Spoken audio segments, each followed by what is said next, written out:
heaven, madame, how miserable I am.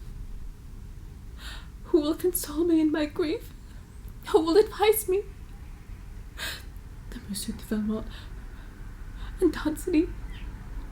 No, the idea of Danceny fills me with despair. How can I relate it to you? I don't know what to do.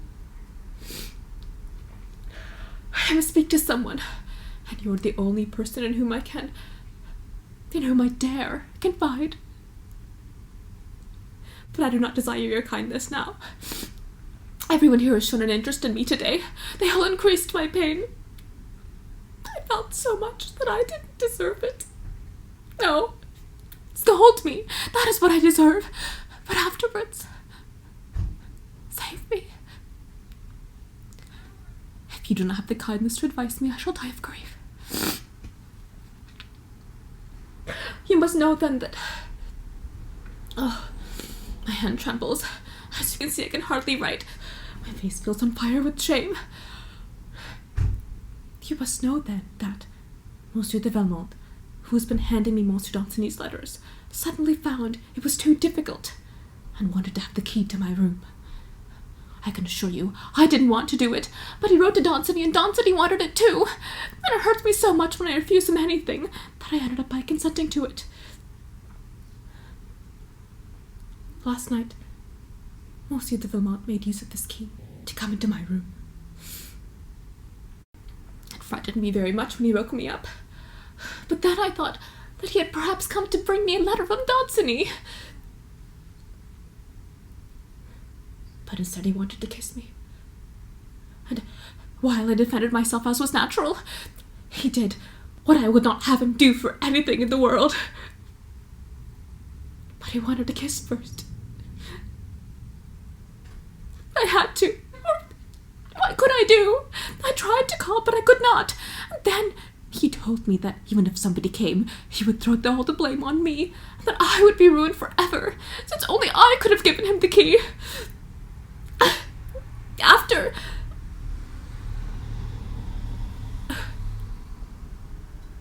He did not keep his promise. He did not withdraw at all. He wanted a second kiss, and I don't know what there was about this one, but it completely disturbed me. And after, it was still worse than before. You will exempt me from telling you the rest. But I am as unhappy as one could be. What I blame myself the most for is that I am afraid I did not defend myself as much as I could have. I don't know how this could have happened. Assuredly, I do not love Monsieur de Valmont. On the contrary. There were moments where it was as if I loved him.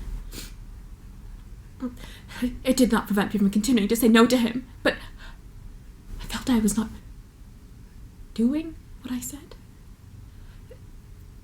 It is true that Monsieur de Valmont has a way of talking that one does not know how to answer.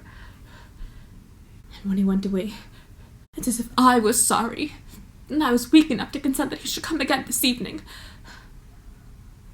That troubles me even more than the rest. Oh, in spite of this, I promise you, I shall prevent him from coming. I have been crying so much, especially every time I thought of Danceny. My tears increased until they stifled me. As you can see, the paper is all wet. At last I could cry no more, yet I could not sleep a minute. I beg you, madame, write to me as soon as you can and tell me what I ought to do, for I do not have it in me to think of anything, to do anything but grieve.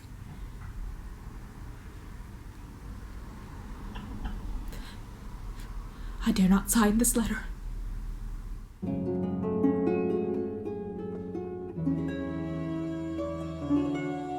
My Charming friend, I need your advice about my daughter. I thought that absence and distractions would soon destroy a love which I looked upon as a childish error rather than as a real passion.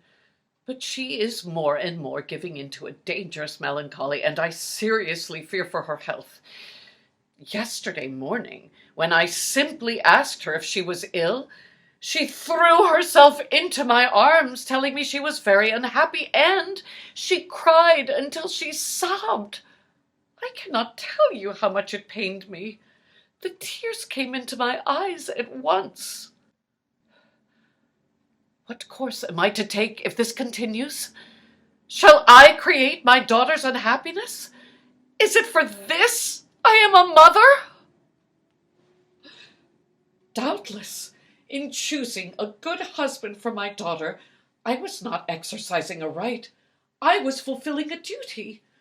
But I should betray a duty if I allow her to marry one man and love another. And I prefer to forfeit my authority rather than her virtue. I think, then, that the wisest thing I can do is to withdraw from the arrangement I made with Monsieur de Gercourt and allow her to marry Danceny. Indeed, to fulfill the promise I made to Monsieur de Gercourt would really be to break it. These reflections alarm me more than I can tell you. I picture my daughter and son-in-law, each happy in each other's happiness, and that of both uniting to increase mine. Should the hope of so delightful a future be sacrificed to vain considerations of prudence or interest? What advantage would it be for my daughter to have been born rich, if she must nonetheless be the slave to wealth? These marriages of convenience, where everything indeed is convenient except their tastes and characters, are the very source of those scandals which become more frequent every day. I prefer to delay at least. I can cause my daughter transitory grief for the sake of more solid happiness. But I cannot risk giving her up to eternal despair. Those are the ideas, my dear friend, which torment me, and on which I require your advice.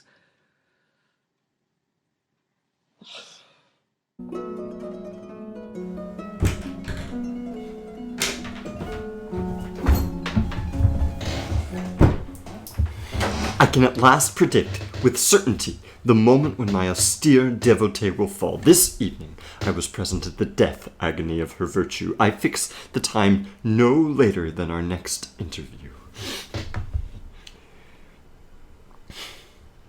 To prove my modesty to you, I will tell the story of my defeat first. Your pupil is indeed a very ridiculous little person. Would you believe that when I went to her last night, as she had agreed, I found the door locked from the inside? What do you say to that? On the day after? I should like to know what she hopes to gain by it now. Let her leave virtue to the woman truly born for it, who would make it beloved. Pardon, my fair friend, but this very evening there took place between me and Madame de Tourvel the scene I am about to relate to you, from which I still feel some emotion. For some days, Madame de Tourvel and I have been in agreement upon our sentiments. We were only disputing about words. Today we spoke in her room. It is true that I took the precaution to begin the conversation at the door and to start on indifferent topics, but we were scarcely settled when I brought in the real topic. Her refusal of my love distressed me, I said tenderly. Did not a friend owe me some consolation? Her hand was in mine, her body close to mine. But I did not even ask her to put the admission I wanted into words. A look would suffice, a single look, and I was happy. My fair friend, those beautiful eyes were indeed lifted to mine. That heavenly mouth said, yes, Suddenly her voice failed and she fell into my arms, but it was only for a moment before she tore herself away with convulsive force and went to her knees 10 paces from me. God, oh God, save me, she cried. I went to her, but she took my hand and bathed it in tears, sobbing, You will save me. You do not wish my death. Save me in the name of God. Leave me. She held me with such strength, I could not have gone away. When I lifted her in my arms, her tears ceased. The violent convulsions succeeded the storm. I must admit, I was deeply moved, and I think I should have consented to her request, even if circumstances had not compelled me. I expected that, as on the day of my first declaration, she would not show herself that evening, but she came down around 8 o'clock and simply announced that she had been indisposed. It seemed that she had been crying. When we retired for the night, I gave her my hand, and at the door to the apartment she pressed my hand hard. I would wager that now she is enchanted to be where she is. All the price is paid. Nothing remains but to enjoy. She would run after me if I ceased to run after her. In short, my fair friend, I shall very soon be with you to demand the execution of your promise. Are you ready? This shall be the first infidelity I shall make my demure conquest. Do you know that this adventure has occupied me for more than 2 months? 2 months and 3 days, it is true. I am counting tomorrow, since it will only really be consummated then. Goodbye, my fair friend. I must leave you. It is very late.